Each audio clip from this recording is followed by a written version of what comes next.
marriages is to see people experience the fulfillment and growth that comes through healthy relationships. We're wired for relationships, so tune in and join with me as I explore and discuss tools for healthy relationships every Monday, 12:15 p.m. on Isaac 98.1 FM.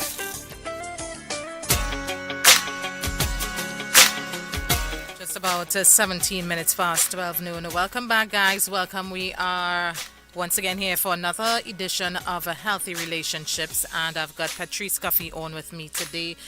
Petreece, always a pleasure to have you with us. I know we're stepping into part 2 of last week's topic, so I'm handing right over to you.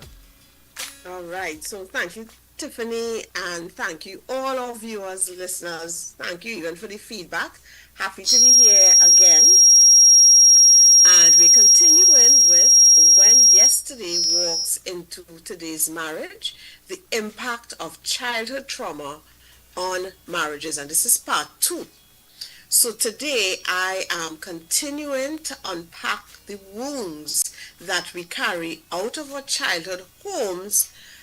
Know that they don't just disappear when we grow up or when we say I do.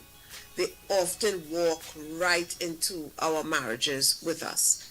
And the good thing, of course, the great thing, and I know that we believe this, Psalms 147 verse 3 says, He heals the brokenhearted and He binds up their wounds. So even me, coming out from my own space, I didn't have any perfect family. There was a lot of dysfunctions there too, but I thank God for Jesus, that He is able to heal childhood trauma, because as you're listening, I don't have anything traumatic in my childhood, but it really is a broad definition when we think about it. There's a broad scope, and really it is any experience in childhood that overwhelms a child's ability to cope.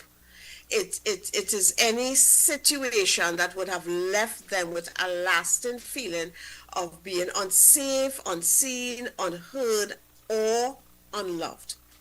And it could look like, and this is not everything, this is not an exhaustive list.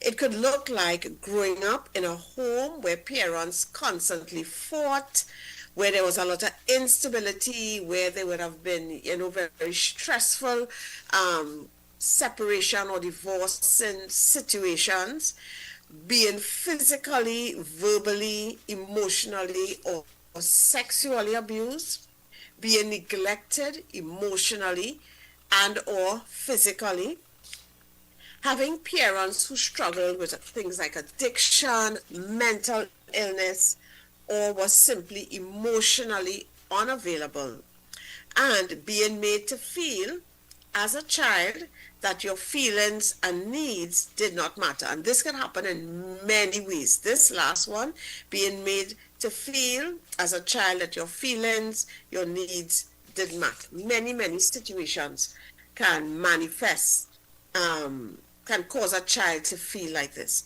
Now, we need to understand that a child's brain is still developing, still forming, and a child's brain, a child's heart, we don't mean the physical heart, but of course the physical heart is still forming. But the whole thing is, a child through those experiences is understanding about themselves. They're getting messages about themselves, about relationships, about people, about conflict, about life, about God, as they are experiencing these things. So when these early experiences say the world is unsafe, love is unpredictable, I have to look after myself because I can't depend on anybody or anyone to look after me, a child does not just believe this for a season. So okay, when they reach 17, 18, 19, 20, a new switch comes on and they stop believing these things. No. These beliefs become the lens through which this now adult person sees life and relationship and conflict and communication, all of these things. True. And this is including marriage. So whether they're 20, 30, 40, 50, if these things are not addressed, we take them into our marriages. So we're looking at what is happening in real life, and I have put together 5 short scenarios, right? I would have dealt with in part 1, Steve and the silent treatment, and the second one was Kimberly and the fear of being left. The third was Anthony and the explosive argument. As always, these stories are for teaching purposes.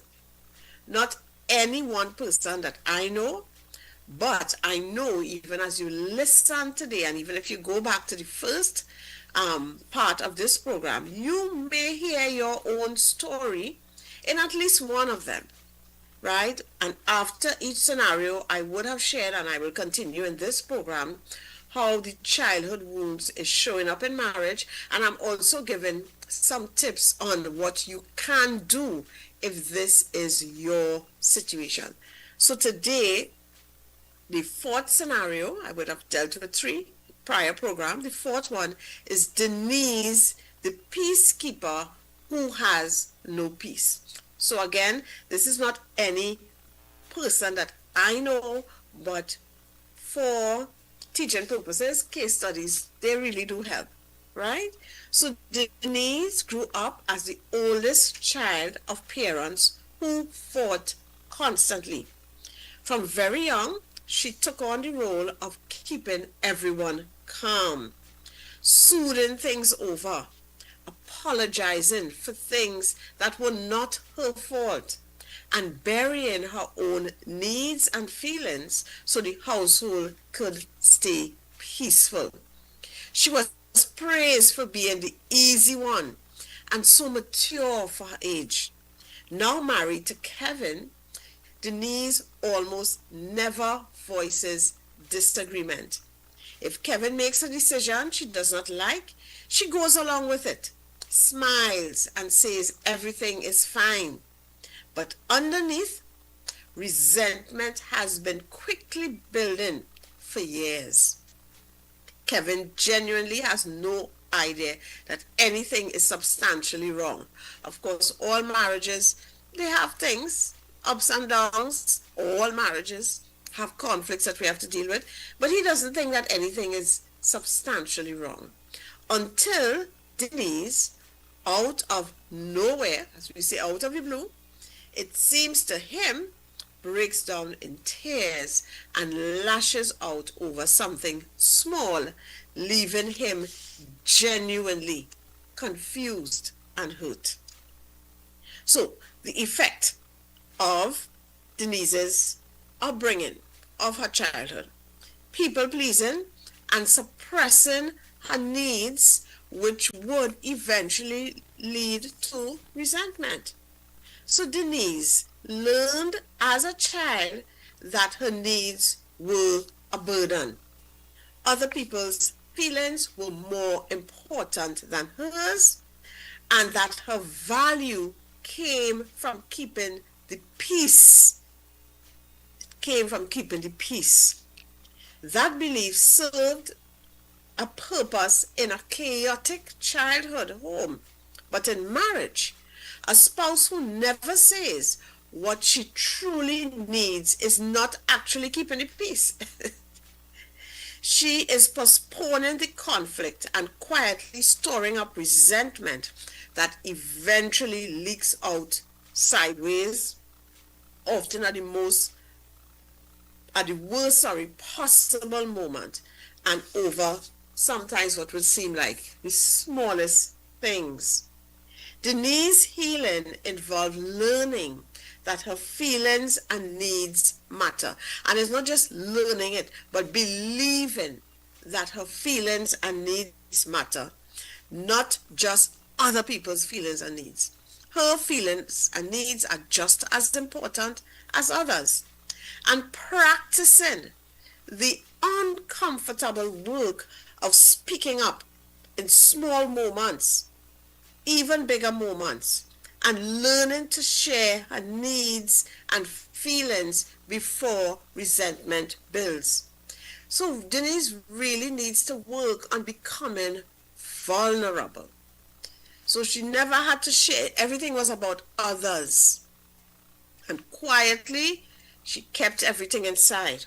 So, of course, sharing when I've kept everything inside for all these years becomes very, very difficult.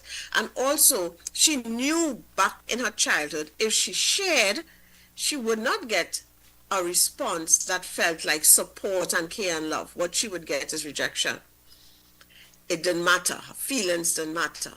All right. And rejection is extremely painful. It's almost like it's the opposite of love. So the opposite of love, which is what God created us for, is rejection. And rejection, therefore, is very, very painful. So she needs to work on becoming vulnerable.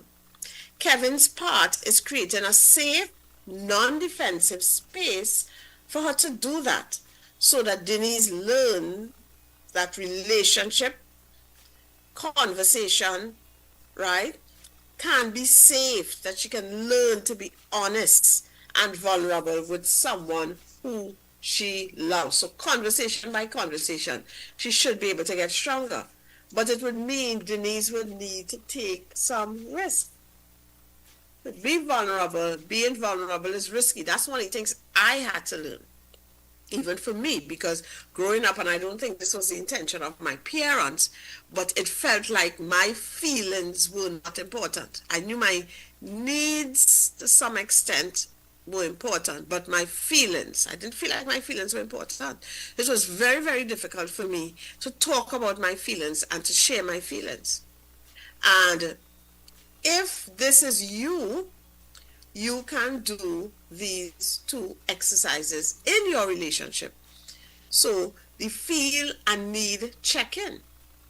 Dedicate a few minutes to practice these steps using a structured format.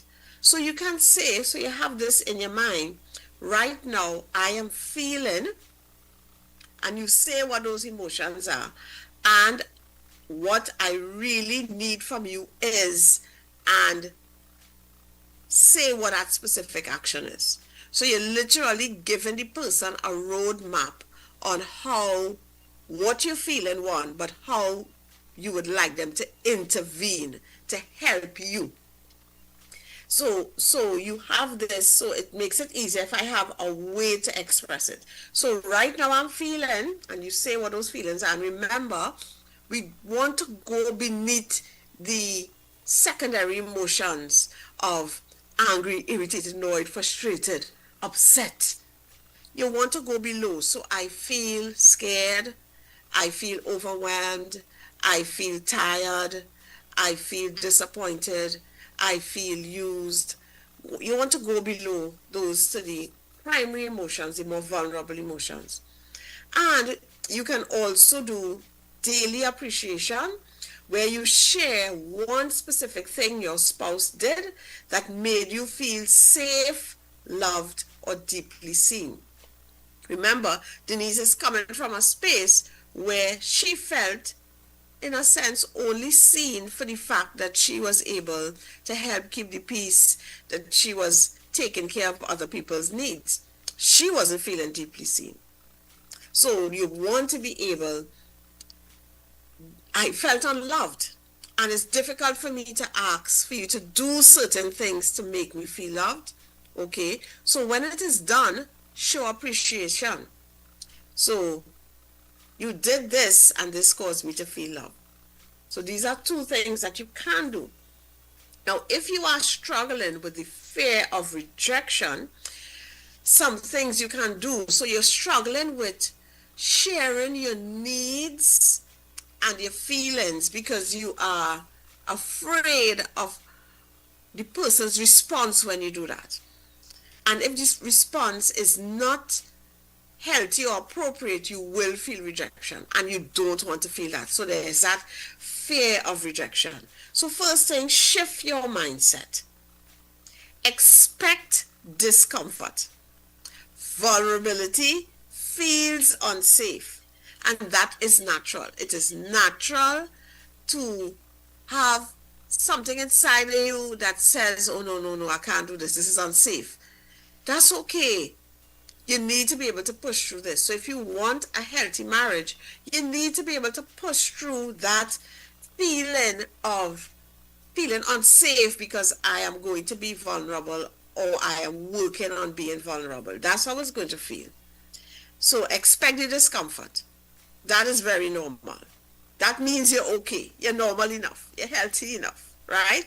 Separate so this is a shift in any mindset. Separate your self-worth from your spouse's response. Remember, your worth is based on the fact that God assigned worth to you.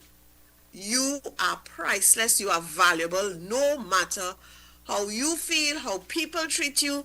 That does not determine your worth. So a lot of times our worth is tied to how people treat us. And so we learn that from growing up, and your worth has nothing to do with that. So another shift in the mindset has to understand that another person's response reflects their capacity, reflects their understanding. It does not have to do with your worth or your value. How people treat me, if a person treats me badly, that has nothing to do with my worth. That has to do with how they see themselves, with their capacity for relationship, right? And if they are seeing themselves in a distorted way, believe you me, they will see me in a distorted way also. Yeah? So that shift in mindset. Vulnerability is going to feel unsafe. It's going to be uncomfortable. Separate your self-worth from your spouse's response. Your self-worth has nothing to do with how your spouse responds, right? And view your spouse's response as data. So how your spouse responds, it gives you information about where the relationship is at and what are the things we need to work on as a couple, right? Where does this relationship need to grow? So you're shifting that mindset. You're struggling with rejection and need to be more vulnerable. Shift that mindset. And then you can prepare yourself internally. Name the fear. Acknowledge it to yourself before speaking. This is going to be hard. This is scary for me. I'm not familiar with this. Just name the fear. Okay, I'm scared to say this. Name it, right? Lower the stakes. So start by sharing small, low-risk feelings and needs. So don't go to something big that if the person says whatever, I feel devastated, right? And remember, how you feel is neither right nor wrong, but start smaller. And you can take some deep breaths to calm your nervous system, because of course when we start to feel scared, our nervous system could start, to become dysregulated. So calm, take some deep breaths, deep breaths. And you could set up the conversation. So you're thinking through the conversation. Ensure your partner has the emotional bandwidth at the time you're sharing. So make sure there's readiness. So you don't want to share, I'm already feeling vulnerable. You don't want to share when the person is overwhelmed or they're tired or in the middle of doing some tasks. That's not a time to share, especially when you're practicing being vulnerable. And you could call out your fear. So in terms of the conversation, so you can verbally lead with that anxiety or that fear that you have. Remember, those are feelings, to soften them up. So I have difficulty sharing or asking. So you kind of start with, an I statement. I, not you. So I have difficulty sharing and asking because of so, and you share what you want to share. I want to share something, but I'm terrified that you might judge me. I want to share, and I am terrified that you might judge me. So you're using again that format of the I statement. So you're leading with the fears to hope to soften up your spouse. Or even, this is hard for me to say. So please, listen until I'm finished. So you're trying to tell the person it is already difficult. Let me say what I need to say, please. And then you can come and listen until I'm finished, because this is hard for me. So you're actually setting up the conversation. And you can also, in terms of the conversation, you can actually tell the person how you would like them to respond that you would consider like a successful response, right? So you're giving them like a roadmap for their response. So when I say I'm tired, I would like you to hold my hand or give me a hug. So they know, so they understand, okay, this, if he feels like this, if she feels like this is the response that he or she would like. So if I say I'm tired, if you could hold my hand or give me a hug, right? I need to vent. So again, a roadmap, what I want you to do when I share, right? I need to vent. I do not need solutions, just reassurance. So I just venting here. I don't need you to give me solutions. Just give me some reassurance. So you're giving a roadmap in how the conversation, you want the conversation or how you want the interaction to go. So if the response is not what you expected, so you're hoping that the outcome would be greater connection, validation of your feelings, understanding, right? If it doesn't go how you want it to go, you could pause the conversation. So if, example, if your spouse is getting defensive, don't just continue engaging because that could just end up in an argument, right? You could say, you could pause and say, I think we're not actually hearing each other well at this time, and it could be good if we could talk about it another time if you're okay with that. No, don't just continue engaging and we end up fighting. Also, clarify your intent. So the response is not what you expected. You could say that I am really seeking for us to understand each other or to be connected. It's not about conflict. I'm not here for conflict. Or appreciate the effort. So the person did try. They tried to really listen to you, right? And it didn't go smooth. It was a little rocky, but we end up talking anyhow. Show appreciation for that. Appreciate that you really try to listen and you really try to give, constructive feedback. And I really appreciate that. May not have gone how you expected, but you are going to appreciate effort. So that was Denise's story. And this is a situation where, and many of us know of this, where we have difficulties because of how we grew up, asking for what we need, sharing how we feel, being vulnerable. And not being vulnerable in marriage can make marriage very, very, very difficult. And the third, the fourth, fifth.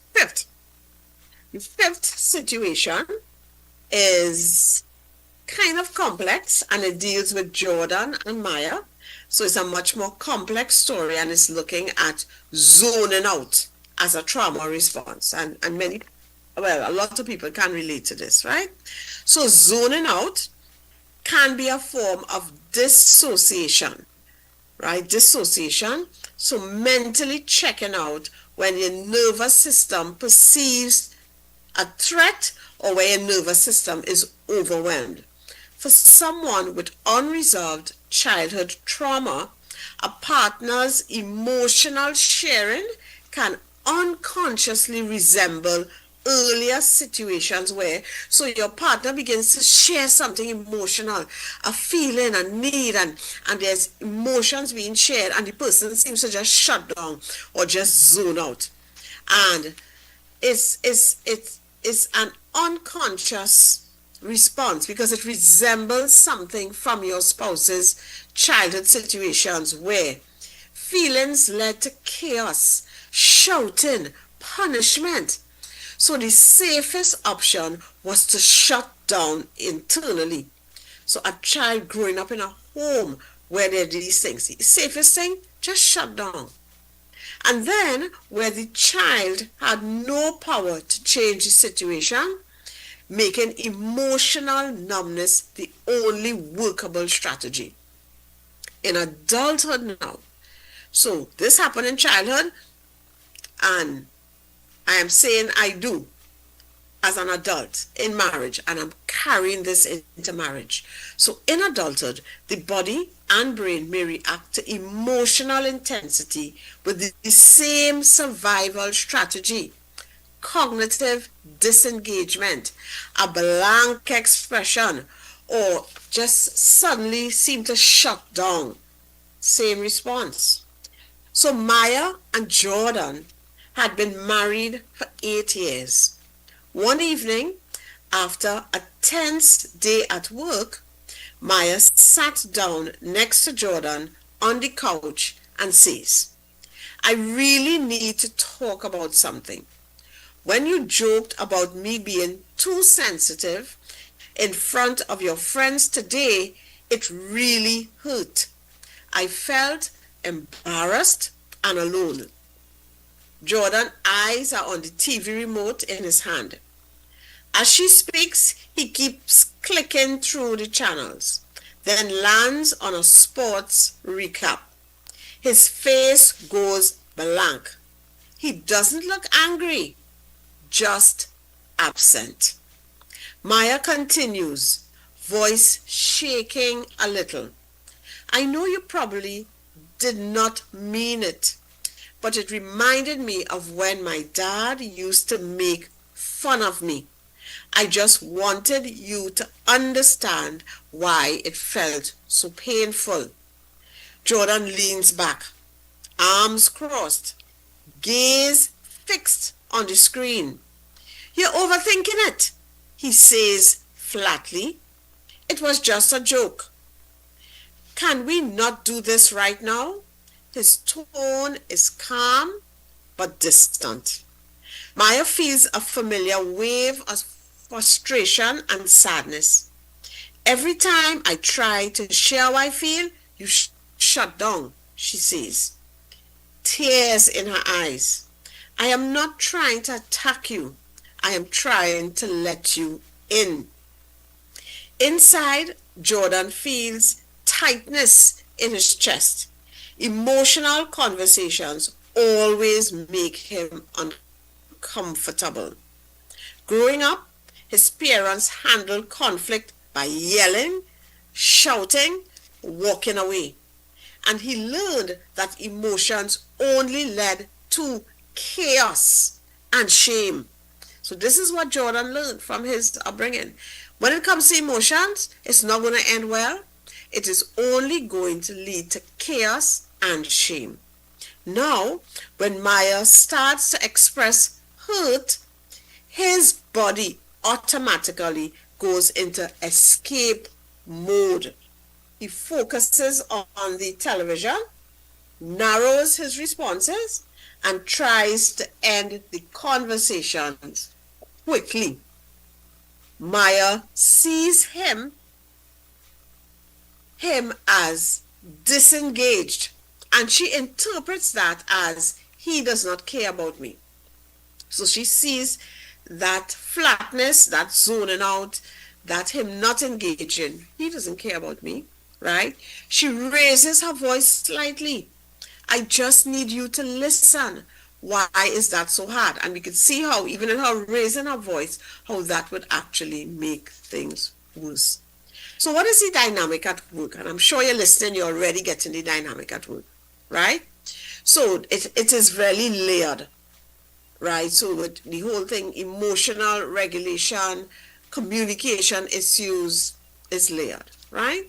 So you have the pursuer and the withdrawer pattern. So Maya is the emotional pursuer. She wants connection through sharing and being vulnerable with her feelings and asking for understanding. Jordan is the withdrawer, right? So when emotions rise, he shuts down. He focuses elsewhere. He minimizes the issue. You're overthinking it. The old survival strategies in a new relationship.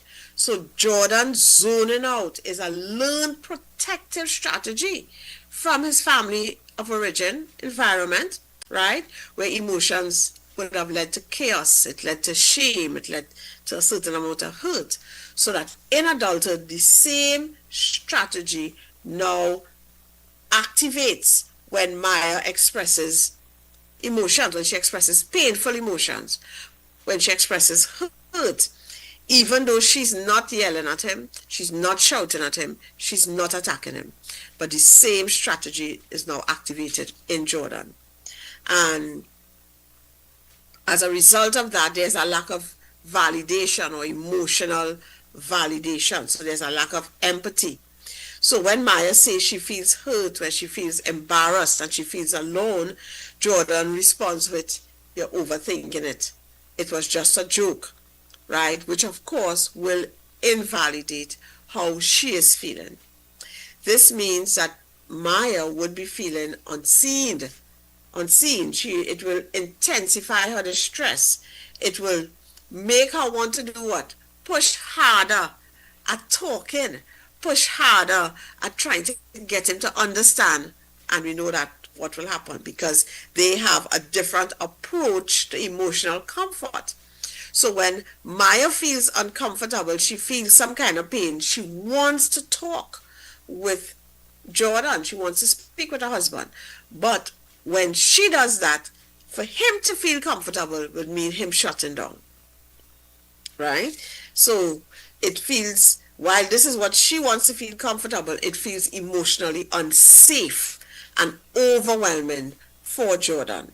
So of course he uses different things, the TV distraction, and keeps his responses in a minimal, so almost coming over cold and callous to Maya. So there is a breakdown of communication. So Maya interprets, his disengagement. You don't really care about me. And Jordan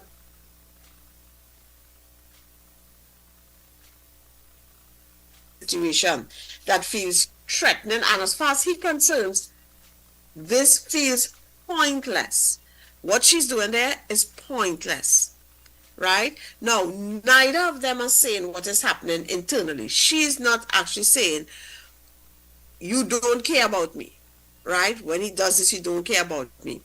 And he is also, of course, not expressing, this feels too unsafe, because it's almost like his response is a default setting. So he doesn't even have to think about it. It's like a default setting. So it seems so natural to him. So there's that escalation cycle. So the more Maya feels him zoning out, the more she raises the emotional intensity, using her voice, so her tone, the urgency in her tone, right? Trying to get through to Jordan. And the more intense she becomes, the more Jordan's nervous system registers what? Danger, danger, danger, danger, danger. Deepening his shutdown. And this creates, you can see, like a self-reinforcing loop, right? Each partner trying to cope to decrease their distress, but actually both of them, their distress actually is increasing. So we're talking here again about when yesterday's trauma shows up in today's marriage, right? So that unspoken trauma and the history. So Maya openly acknowledges the hurt, about her father mocking behavior, right? She's trying to bring her historical wound into the open.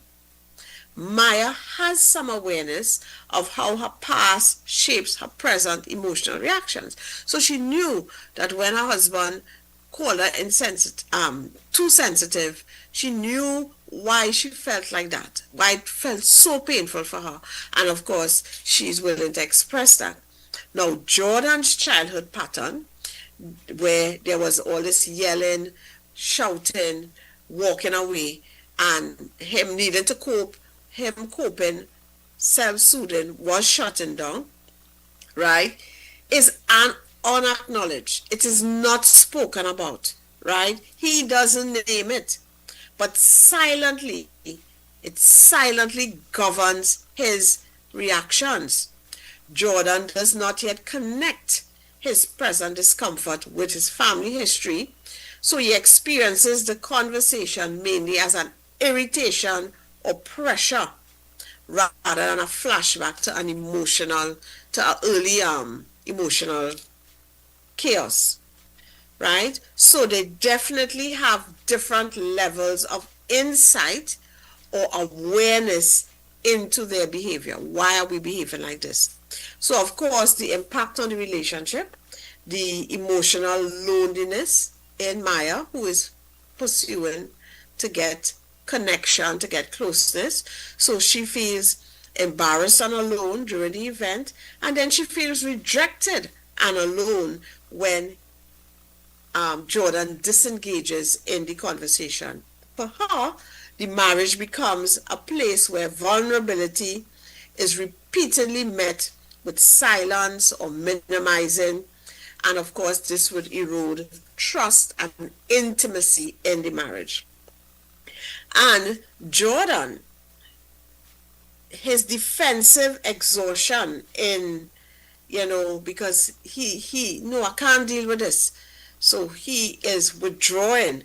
So he feels trapped and misunderstood. He's not trying to harm his wife, right? But he lacks the skill and language to stay present. Something is happening in his nervous system. So over time, he may come to dread emotional talks, reinforcing his avoidance and making genuine repair almost impossible. So we have a number of conflicts that go unresolved. So neither Maya nor Jordan is doing anything, as we say, for spite or anything intentionally. They don't want to hurt each other. However, this will be a very stressful and even painful relationship from time to time. There is a need for individual and couples counseling to bring awareness, to name the pattern, not the villain. So not the villain, we naming the pattern, learning about each other's triggers, healing strategies and tools for communication and connection. That's what we need. So, what do all 5 scenarios have in common? Do you notice something as we would have gone through Steve, Kimberly, Anthony, part 1, and then today Denise, and then Jordan and Maya? On the surface, their behaviors look completely different. So you have one withdrawing, somebody clinging, you have explosions, you have people pleasing, you have wanting to be vulnerable and one zoning out.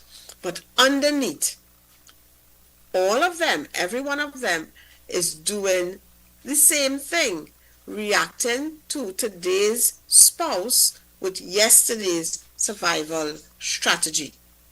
And this is the heart of what we need to understand about childhood trauma in marriage. The behaviors that once protected a hurting child can become the very thing that damages an adult marriage. Not because the person is bad, not because I'm doing something intentional to hurt my spouse, but because nobody ever went back to update that old programming or to change that old programming. And there is hope, because these patterns were learned, they can also be unlearned.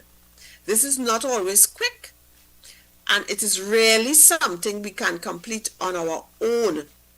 This is often the kind of work you need to do with a trained counselor, a trained psychologist who can walk you through this.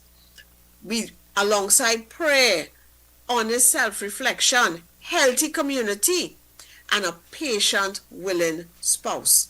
However, as an individual and as a couple, you have to be willing to do the work. Now, one of the painful things I see as a counselor is one spouse crying out in pain and the other spouse seems not to care or want to do anything to change or to get help. However, when the person who has been crying out in pain over and over decides to disengage or decides to separate, you find the other spouse scrambling now to try to get help, to try to seek change.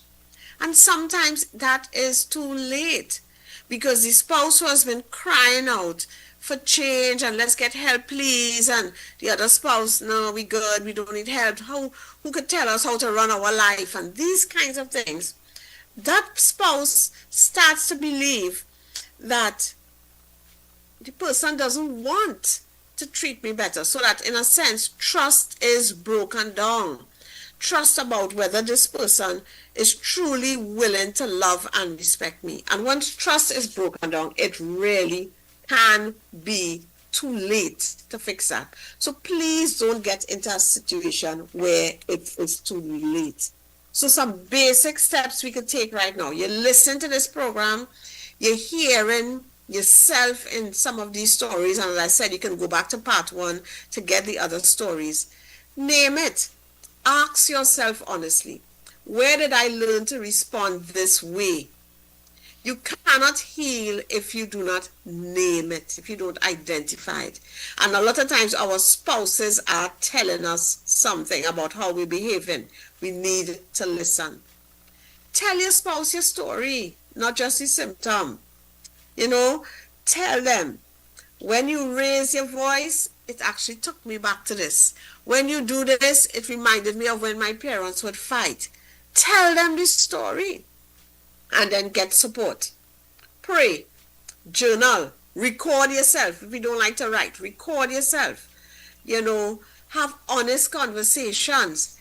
Get professional counseling. There is no shame in getting help to unpack a childhood wound that is decades old. That is wisdom. That is strength. That is not weakness. So if you recognize yourself, please get help. Tiffany? Thank you, Petreece, for another well-presented and informative session. And guys, as we listen, we will apply, okay? So, Petreece, thank you so much once again. God bless you. And God bless you. Let me see if we have any messages there. All right. So probably not yet. Of course, I will forward to you if I get any messages coming in. All right. So God bless you. And until we meet again, Petreece, have a great day. Same to you. Bye. Take care. Bye-bye.